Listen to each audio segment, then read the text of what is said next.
the Capitol police officer who shot and killed Ashli Babbitt describes what really went down. He said, and I quote at one point, "They talked about cutting off my head." On Thursday, as part of a new interview revealing himself to the public, Capitol police officer, he's a lieutenant by the way, Michael Byrd, who was responsible for shooting insurrectionist Ashli Babbitt, opened up about the hate and threats he received from far-right activists who guessed his identity. Now, his identity, ladies and gentlemen, has actually been floating around on social media for a while. And this was exposed by other far-right extremists. This is now confirmed that he is the guy. Ashli Babbitt, who was shot while trying to crawl through a broken window at the Capitol after ignoring police demands to stop her approach, has become a martyr of right-wing extremists. Her cause has even trickled into mainstream GOP politics. Paul Gosar, Republican out of Arizona, wearing an armband with her name, and President Donald Trump saying that she was in fact murdered. Let me go to the video of this lieutenant who is in danger. Make no mistake about it. He is in danger. His life is in danger. Here's what he said. Your name has been battered about on the internet, but you've never been officially, publicly identified. Do you want to tell us who you are? My name is Michael Byrd. I'm a lieutenant for the United States Capitol Police. For months, he has lived in hiding, he says, over this moment. His decision to use deadly force against a rioter as she climbed through a barricaded door that leads to the House chamber. In the months since, he's been the target of threats. Could you give us the nature of some of those threats? They talked about, killing me, cutting off my head, very vicious and cruel things. Racist things? There were some racist attacks as well. It's all disheartening because I know I was doing my job. Given the nature of the threats that you describe, do you have any concern about showing your face and identifying yourself? Of course I do. That is a very vital point, and it's something that is frightening. I believe I showed the utmost courage on January 6th, and it's time for me to do that now. Responsible that day for securing the House chambers, Byrd couldn't see what Americans were witnessing on their TVs. Now, I want to remind you, during this time, they literally took furniture in order to barricade themselves inside of this building, which means they were also trapped inside of that room, okay? He heard what was happening on his police device, and there also came over the speaker, the device he had, that shots were fired. Well, shots were not fired. It was said, but it did not happen. It was a mistake. He heard all of the screaming. He heard the Capitol Police retreating, and he was trying to protect between 60 to 80 individuals that included members of Congress and staff. Here's more of the video. Were you afraid that day? I was very afraid. What are you hearing on your radio? I'm hearing about the breaches of different barricaded areas, officers being overrun, officers being down. Did you ever hear a call or a report of shots fired during any of this? As a matter of fact, I did. There was reports of shots fired through the House main door onto the floor of the chamber. Later, those reports would prove to be false. This video captures Byrd instructing members of Congress to don gas masks. We had a disbursement of tear gas in the rotunda. Please be advised there are masks under your seats. Now, I want to remind you, it is unfortunate that Ms. Babbitt is dead. But Ms. Babbitt was, in fact, breaking the law. She was an insurrectionist, and she committed, in my opinion, an act of domestic terrorism.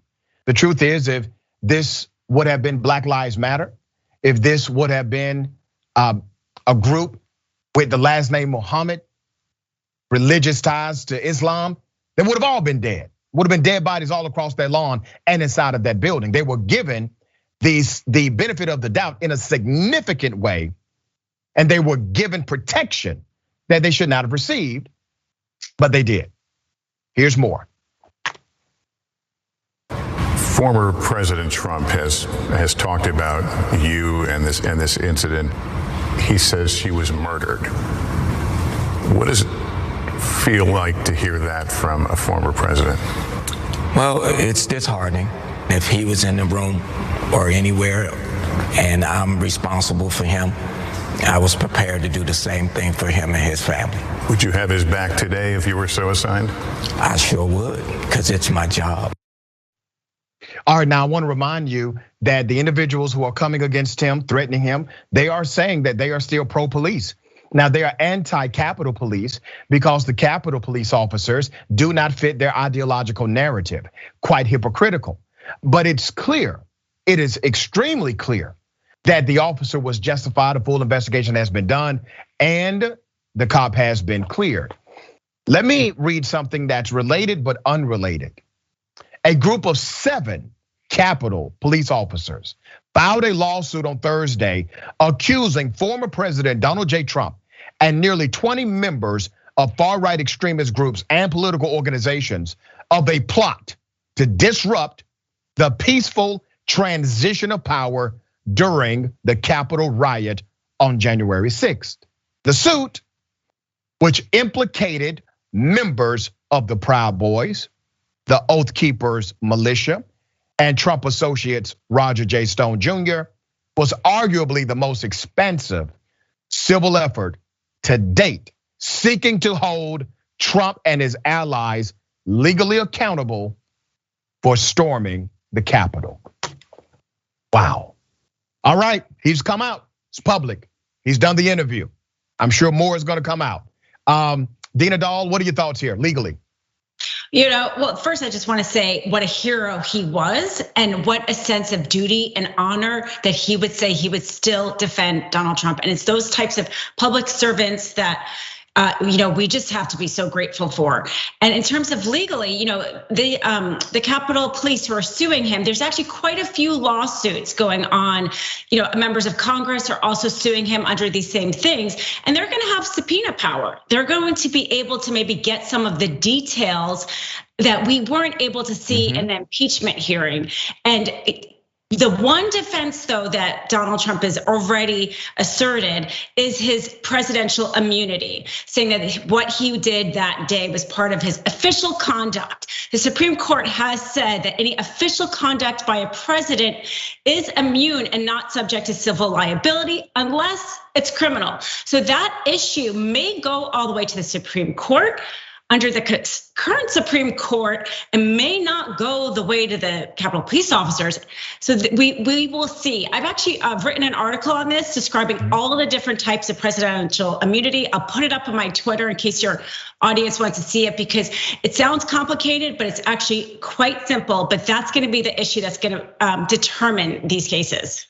Can we just call it like it is? I know we like to say things like nobody is above the law. Well, that's a damn lie. Literally in writing, in policy, and also based on DOJ memorandum. The president of the United States in many ways is above the law, right? True, and in some ways we want them to be. Like, let's say that there's a bill that's passed, right? Saying, a food bill, restricting maybe the amount of food that subsidies are going to be given. And as a result of that, somebody in the country doesn't have enough food and has some sort of malnourishment. We don't want the president to get sued as a result of that, right? That is part of their official conduct. But the problem is when the president wants to broaden this. This is not only coming up in this case, it's also coming up in the defamation case with Jean Carroll, and the Biden administration seems to be kind of supporting it, because this kind of crosses party lines, right? Every party becomes president at one point, and once they are in that office, they want the umbrella to protect them as much as possible. So, but that day, January 6th, we all see what happened. We do not ever want a president to be able to incite and encourage and participate in an insurrection like this. So how that presidential immunity is decided is going to have very big ramifications. Very well said, and obviously it will have precedent beyond this very moment.